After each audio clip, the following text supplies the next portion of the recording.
तो चलिए आगे बढ़ते हैं और आज के गेस्ट को शामिल करते हैं। हमारे साथ नीलेश जैन और नितिन मुरका जी जुड़ चुके हैं। नमस्कार, गुड आफ्टरनून, स्वागत है आपका इस शो में। नीलेश जी, सबसे पहले आपसे जानना चाहेंगे, बताइए कैसे देख रहे हैं निफ्टी और निफ्टी बैंक की चाल को आप? Very good afternoon Yash. बिल्कुल देखिए, आज एक गैप डाउन ओपनिंग हुई थी और उसके बाद अगर आप देखें तो सिंस मॉर्निंग एक काफी सीमित दायरे में निफ्टी ट्रेड हो रहा है। महज 70 से 80 पॉइंट की एक नैरो रेंज में निफ्टी ट्रेड करता हुआ नजर आ रहा है। तो यहाँ पर अगर हम ब्रॉडर स्ट्रक्चर देखें तो हमने ऑलरेडी एक काफी अच्छा मोमेंटम ब्रेकआउट देखा, जहां पर निफ्टी अपने 21 as well as 50 day moving average के ऊपर ट्रेड हो रहा है। जब 50 डे मूविंग एवरेज अगर हम देखें तो अभी फिलहाल 23,840 के आसपास प्लेस है, तो वो एक इंपॉर्टेंट सपोर्ट है। जब तक उसके ऊपर ट्रेड कर रहा है तब तक संभावना काफी ज्यादा है कि हमें यहाँ पर फिर से एक रिबाउंड गोइंग फॉरवर्ड देखने को मिल सकता है। तो करंट लेवल पर बायस थोड़ा सा पॉजिटिव साइड में रख के ट्रेड करने की सलाह होगी।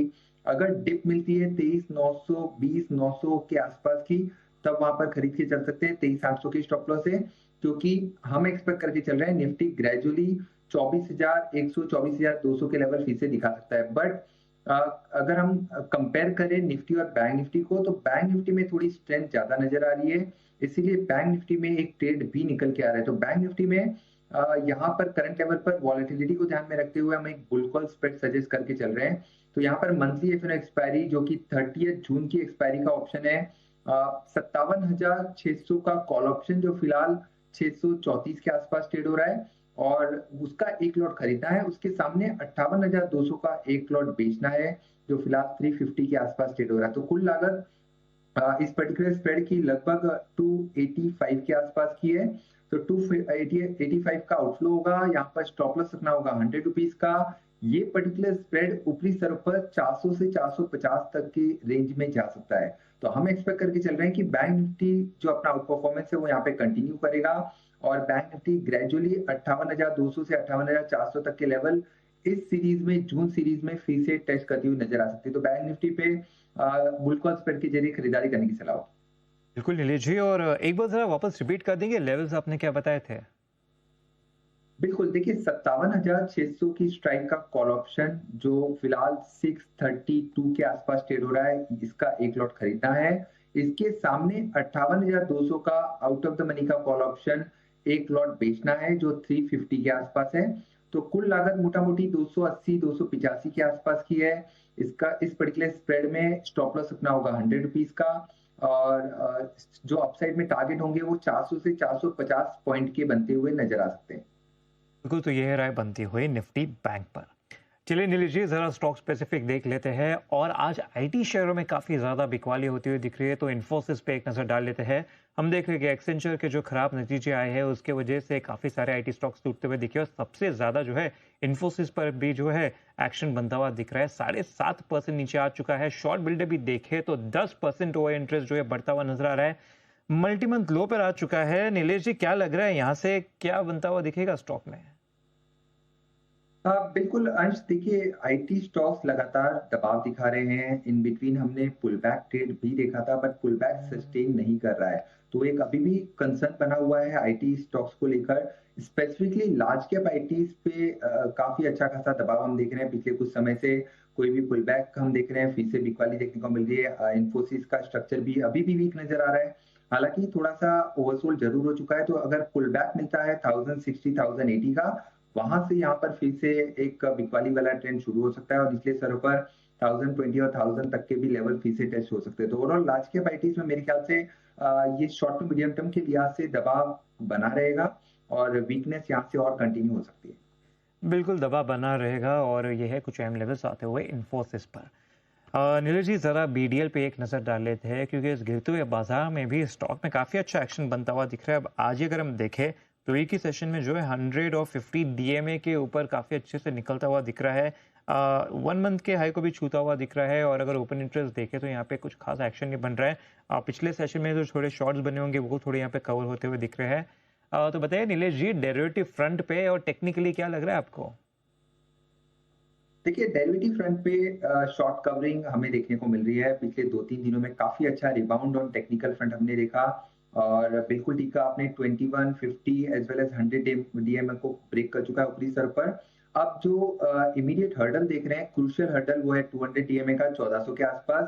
अगर उसके ऊपर निकलता है तो एक काफ़ी अच्छा खासा बॉटम फॉर्मेशन यहाँ पे फॉर्म होता हुआ नज़र आएगा। उसके बाद 1500 प्लस तक के लेवल यहाँ पर ओपन हो जाएँगे। बट फिलहाल के लिए करंट लेवल पर किसी के पास लॉन्ग पोज़ीशन है तो बने रहने की सलाह होगी। फ्रेश खरीदारी करनी है तो इस सप्ताह ऑलरेडी 13.5% लगभग 14% का जंप हम ऑलरेडी देख चुके हैं। इसीलिए बेहतर होगा कि थोड़ी-सी गिरावट का इंतज़ार कीजिए। 1330 1300 के आस-पास अगर ये मिलता है तब यहाँ पर लॉन्ग पोज़ीशन बना के चल सकते हैं और स्टॉप लॉस होगा 1270 का। बिल्कुल, तो ये राय बनती हुई बीडीएल पे। और चलिए एक और ज़रा हरे निशान वाले स्टॉक को ही देख लेते हैं और लॉरेंस लैब की बात करते हैं। अब यहाँ पे हम देख रहे हैं कि कई सेशन से जो है धीरे-धीरे थोड़ा नीचे जाता हुआ दिख रहा था, थोड़ा साइडवेज एक्शन बनता हुआ दिख रहा था, लेकिन आज जो है बढ़िया 3% की तेज़ी बन रही है। तो बताइए नीलेश जी, गिरते हुए बाज़ार में स्टॉक में 3.5% के आसपास की तेज़ी बन रही है?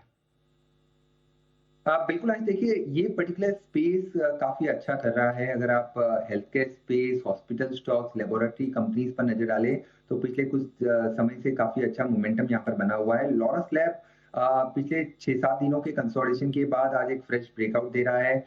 ब्रॉडर स्ट्रक्चर अभी भी स्ट्रॉन्ग है, गिरावट पर खरीदारी करने की सलाह होगी और करंट लेवल पर अगर किसी के पास लॉन्ग पोज़ीशन है, तो यहाँ पर स्टॉप लॉस अब जो निकल के आ रहा है, वो है 1385 का। तो 1385 के स्टॉप लॉस से यहाँ पर बने रह सकते हैं लॉन्ग पोजीशन में।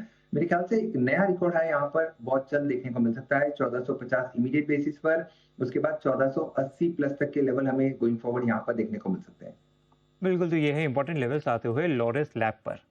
चलिए एक नज़र रिलायंस इंडस्ट्रीज पर डाल लेते हैं, क्योंकि हम देख रहे हैं कि रिलायंस इंडस्ट्री में मूव बनता नहीं दिख रहा है। एजीएम के पहले हम देख रहे हैं काफ़ी सुस्त कारोबार कर रहा है। एक्चुअली सिर्फ आज नहीं, अगर पिछले 3-4 सेशन से देखें तो काफ़ी साइडवेज में अटका हुआ है। नीलेश जी, क्या लग रहा है यहाँ पे डेरिवेटिव और टेक्निकल फ्रंट पे कुछ नज़र आ रहा है आपको? देखिए आज टेक्निकली अगर हम देखें तो पिछले कुछ दिनों से काउंटर अपने 21 और 50 डीएमए के बीच में ट्रेड कर रहा है 1310 और 1340। ये इसकी एक नैरो रेंज है जो हम पिछले कुछ दिनों से देख रहे हैं। डेरिवेटिव फ्रंट पर थोड़े बहुत डेवलपमेंट हो रहे हैं, लॉन्ग बिल्डअप हल्की फुल्की देखने को जरूर मिल रही है, बट कोई भी फ्रेश ट्रेड लेने से पहले इंतजार करना होगा। अगर ऊपरी स्तर पर 1340 का लेवल डिसाइसिवली ब्रेक कर जाता है तब यहाँ पर 1380 से 1400 तक की अपसाइड देखने को मिलेगी। हालाँकि कोई बड़ी अपसाइड इमीडिएट बेसिस पर एक्सपेक्ट करके नहीं चल रहे हैं, बट यस थोड़ी पुल बैक ट्रेड यहाँ पर देखने को ज़रूर मिल सकती है। 1300 के स्टॉप लॉस से लॉन्ग पोज़ीशन है तो एक बार के लिए होल्ड करके चल सकते हैं। बिल्कुल, तो होल्ड करके चल सकते हैं और इंपॉर्टेंट लेवल जो है आपको बता दिए गए हैं। नीलेश जी, ज़रा एक नज़र वापस आईटी स्टॉक्स पर ही आ जाते हैं और कोफोज देख लेते हैं। कोफोज में हम देख रहे हैं कि वैसे तो लाल निशान में ट्रेड करता हुआ दिख रहा है, लेकिन दिन के निचले स्तर से काफ़ी अच्छी रिकवरी आ चुकी है। 1400 के लेवल पे आज का लो बन के वहाँ से ऊपर आ चुका है। हालांकि फ्यूचर्स में देखें तो शॉर्ट बिल्डअप तो काफ़ी बने हुए हैं। नीलेश जी, क्या लग रहा है यहाँ पे? वैसे तो आज देखिए IT space as a whole तो काफ़ी खराब प्रदर्शन दिखा रहा है पिछले कुछ दिनों से। लेकिन अगर मुझे कोई एक स्टॉक पिक करना है amongst all IT then I would like to go with Coforge. Coforge एकमात्र स्टॉक है जिसके अंदर थोड़ा-सा कन्विक्शन ज़्यादा बना हुआ है। गिरावट पर खरीदारी देखने को मिल रही है और खरीदने की सलाह होगी गिरावट पर। ऊपरी स्तर पर 1520 का एक इमीडिएट हर्डल है, उसके ब्रेक हो जाने के बाद यहाँ पर 1600 प्लस तक के लेवल हमें बहुत जल्द देखने को मिल सकते हैं। तो फिलहाल के लिए 1350 के स्टॉप लॉस से किसी के पास लॉन्ग पोजीशन है तो बने रहें। फ्रेश खरीदारी के लिहाज से गिरावट पर खरीदारी करके चल सकते हैं। आज ऑलरेडी हमने एक अच्छी खासी डिप देखी, लेकिन फोकस मिड कैप और स्मॉल कैप आईटीज पर रख के चल सकते हैं। अगर कोई भी मीनिंगफुल रिकवरी आती है तो मिड कैप आईटीज थोड़ा आउट परफॉर्मेंस दिखा सकते हैं। ये है राय बनती हुई कोफोज पर। चलिए इसी के साथ वक्त है एक छोटे से ब्रेक का। ब्रेक के उस पर हम जुड़ेंगे नितिन जी के साथ भी, जहां पर हम बात करेंगे छोटा ऑप्शन बड़ी कमाई के मौके पर। आप देखते रहिए जी बिजनेस। ब्रेक के बाद स्वागत है आपका सुपरफास्ट फ्यूचर्स में। तो चलिए जानते हैं कि इस वक्त ऑप्शंस के जरिए कमाई के मौके कहां बन सकते हैं। शुरू करते हैं हमें अगले सेगमेंट छोटा ऑप्शन बड़ी कमाई की ओर।